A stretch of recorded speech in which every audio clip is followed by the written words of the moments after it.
In March 1974, a nutritionist named Dr. Keith Steinkraus stood in front of the United Nations Protein Advisory Group, holding a folder of laboratory results that shouldn't have been possible. The subject was a fermented legume preparation grown in Indonesia. The data showed crude protein content exceeding 42% by dry weight, higher than beef, double that of chicken eggs, and produced in 7 days using nothing but soybeans, water, and a fungal culture that required no refrigeration, no industrial equipment, and no external energy input beyond room temperature. The report was filed. The meeting concluded. And by 1979, the Protein Advisory Group itself was quietly dissolved. Stay with me. What happens next explains why something this efficient never reached your supermarket. Dr. Steinkraus wasn't promoting a theory. He was documenting a process already in use across Java and Sumatra for over 4 centuries. The food was called tempeh, a solid block of fermented soybeans bound together by Rhizopus oligosporus, a bread mold that doesn't just preserve the beans, it transforms them. Within 24 to 36 hours, the mycelium network breaks down complex proteins into amino acids, neutralizes anti-nutritional factors like phytic acid, and synthesizes B vitamins that didn't exist in the raw material. By the 3rd day, the block is firm, sliceable, shelf-stable without refrigeration for up to a week in tropical heat, and digestible by populations that historically struggled with unfermented soy. His measurements were published in Food Technology and later expanded by Cornell University's Department of Food Science. They weren't contested. They were ignored. Here's the disruption. Tempeh produces more usable protein per square meter, per unit of water, and per day of growth than almost any other protein system that doesn't require pharmaceutical-grade infrastructure. And it does this in your kitchen. That's not a supplement. That's not a hack. That's a violation of how the modern food economy is supposed to work. Right now, a dozen eggs costs anywhere from $4 to $7, depending on where you live and what week you're shopping. That price is no longer stable. It reflects fuel costs, feed costs, disease outbreaks, supply chain delays, and the routine culling of millions of birds when avian flu breaks containment. In early 2023, over 58 million birds were destroyed across the United States alone, according to USDA reports. Egg prices spiked by 60% in some regions within 8 weeks. You didn't cause that, but you absorbed it. Protein has become a controlled input. It flows through centralized systems: farms, hatcheries, slaughterhouses, cold chains, retail distribution. When one link fails, the whole system tightens. Prices rise, availability drops, and your household adjusts by eating less, spending more, or substituting with lower quality options. This wasn't always the default. For most of human history, protein production happened at or near the household level. Fermentation, in particular, allowed communities to create nutrient-dense food from surplus crops without refrigeration, without factories, and without dependency on external supply. These weren't primitive methods. They were decentralized methods. And decentralization, by design, doesn't scale profits. It scales resilience. Tempeh is one of the last surviving examples of that older logic. And the fact that most people in the West have never heard of it, despite its 4-century track record, is not an accident of taste. It's an artifact of economic design. The modern food system isn't built to empower households. It's built to create reliable consumers. Every product is designed to be purchased again. Milk spoils, bread molds, meat requires cold storage and has a sell-by date. Even dried goods are packaged in portions that require replenishment. This isn't inefficiency. It's the business model. Tempeh doesn't fit that model. Once you understand the process, you control it. You don't need a brand. You don't need a distributor. You need beans and a culture you can propagate yourself. That makes it worthless to the companies that dominate the soy industry. And those companies process over 35 million metric tons of soybeans annually in the United States alone, according to the USDA's Economic Research Service. But none of that soy becomes tempeh. It becomes animal feed, soybean oil, lecithin, protein isolates, and industrial emulsifiers. It becomes ingredients in products you buy repeatedly, not food you make once and replicate forever. Watch closely. This part is usually skipped. Let's be precise about what tempeh is and how it actually works. You start with soybeans, dehulled, split, and soaked until soft. After a brief boil, the beans are drained, cooled to around 30 degrees Celsius, 86 degrees Fahrenheit, and inoculated with a small amount of Rhizopus spore powder. You can buy this as a freeze-dried starter culture. 1 gram is enough for several kilograms of beans. The inoculated beans are spread into a thin layer, traditionally wrapped in banana leaves, but perforated plastic bags or shallow trays work just as well, and left in a warm, ventilated space. Within 12 hours, white thread-like hyphae begin to spread. By 24 hours, the beans are visibly webbed together. By 36 to 48 hours, the entire mass has fused into a dense, sliceable cake with a clean, mushroom-like smell. The pH drops to around 4.5 due to organic acids produced during fermentation, which inhibit spoilage bacteria. The mycelium continues to grow until the block is fully colonized, at which point fermentation naturally slows. That's it. No sterilization, no pressure cookers, no monitoring equipment. The process is fault tolerant. If your room is between 25 degrees Celsius and 32 degrees Celsius, it works. If it's slightly cooler, it just takes longer. The result is a complete protein, meaning it contains all 9 essential amino acids in sufficient proportions for human health. A 100-gram serving delivers approximately 19 grams of protein, 9 grams of fiber, and negligible carbohydrates after fermentation.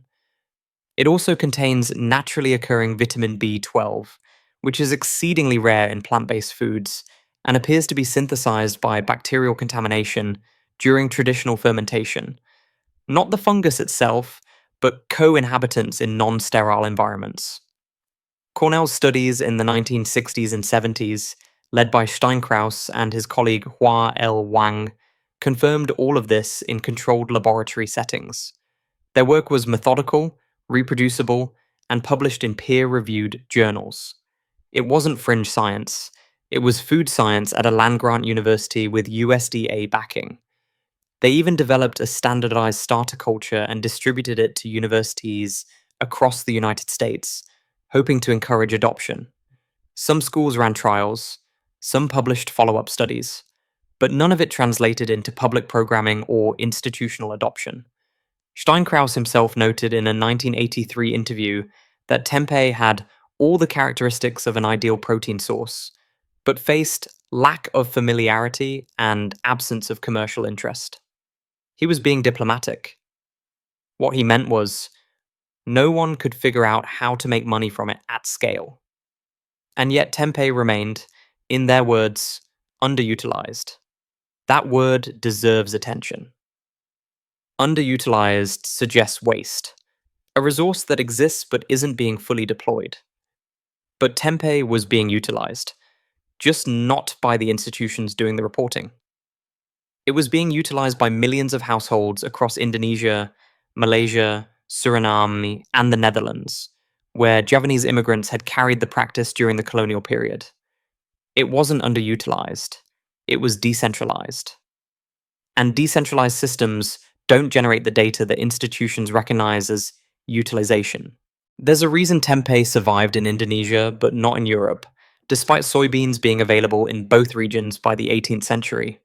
During the Japanese occupation of Java from 1942 to 1945, rice imports were cut off.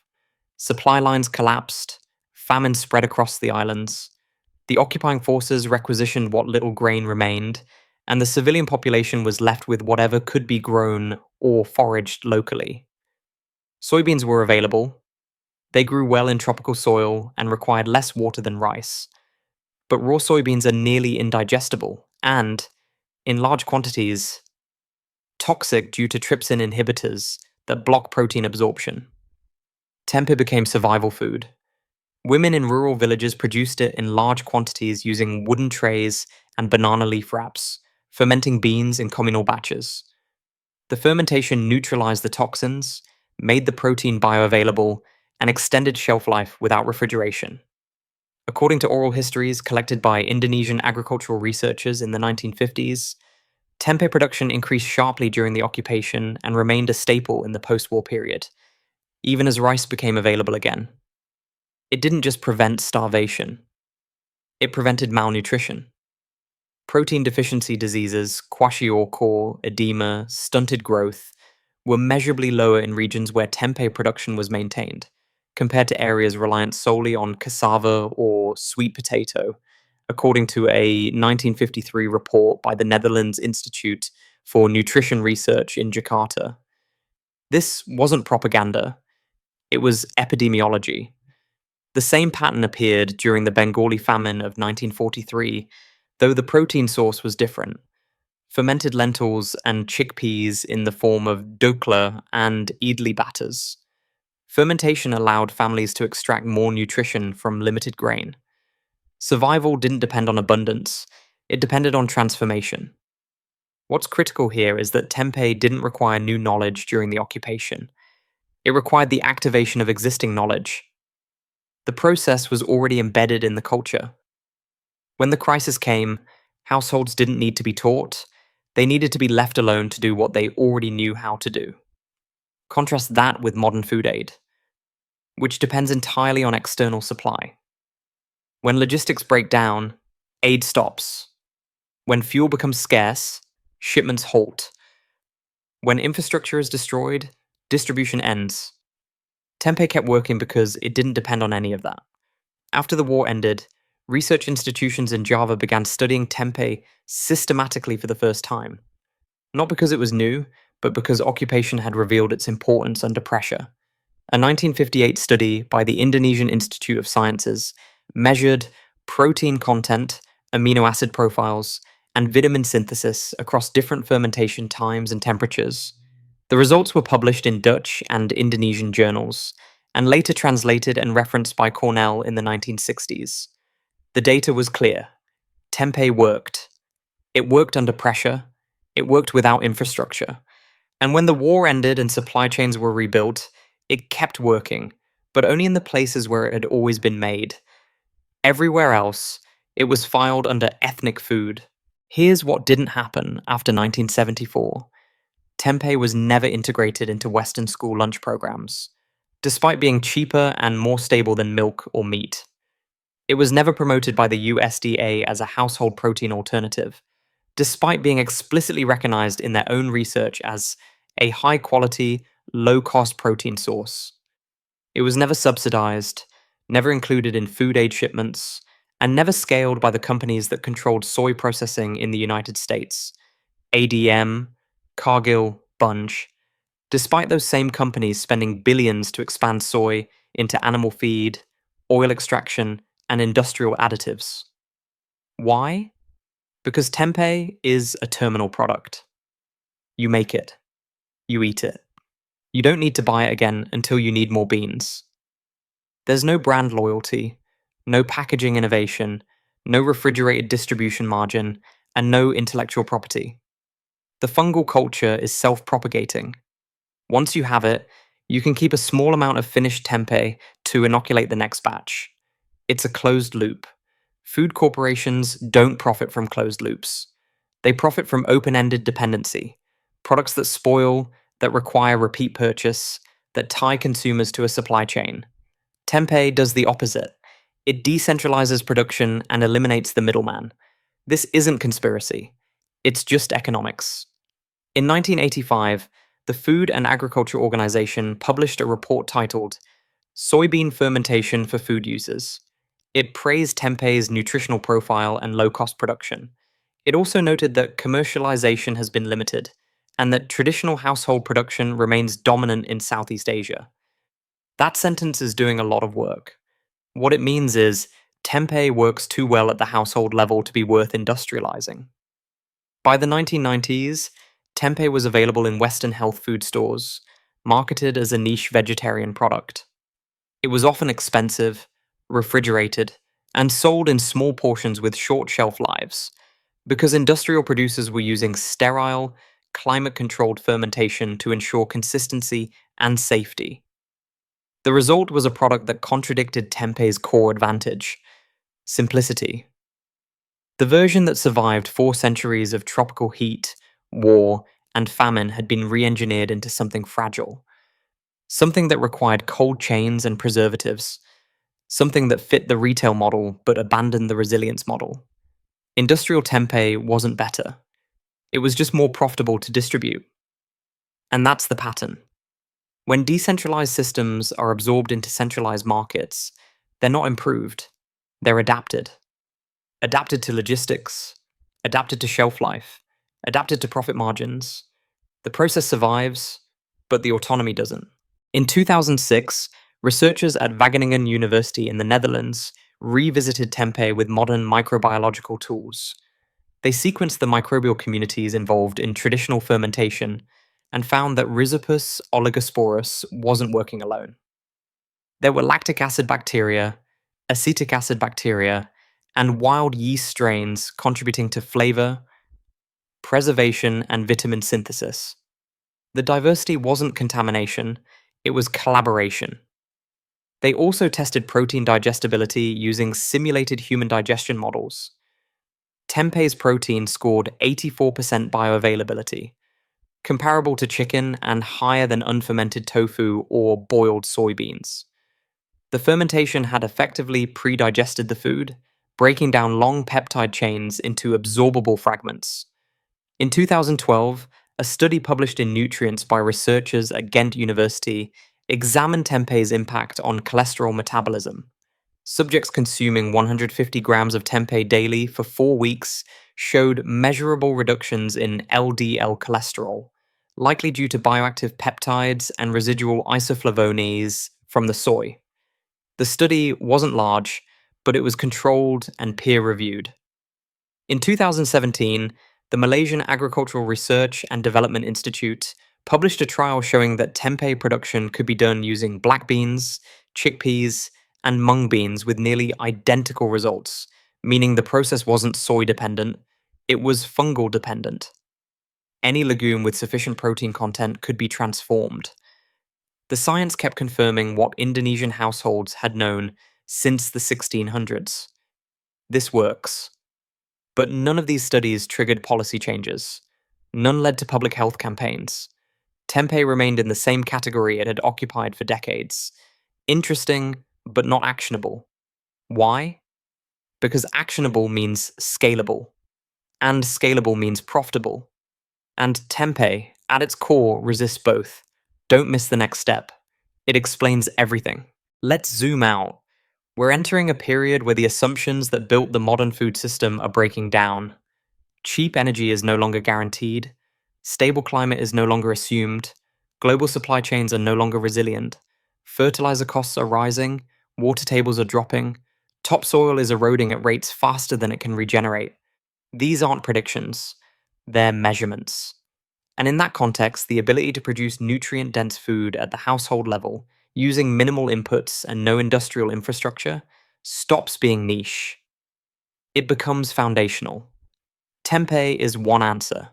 Not the only answer, but a verified one. It's been tested by time, by famine, by war, and by science. It doesn't require belief. It requires beans, heat, and a packet of spores you can store in a drawer for 2 years. The disruption Dr. Steinkraus documented in 1974 wasn't that tempeh was unknown. It was that it worked too well to be controlled. It handed protein production back to households. It eliminated dependency. And in a system designed around controlled dependency, that made it unfit for distribution.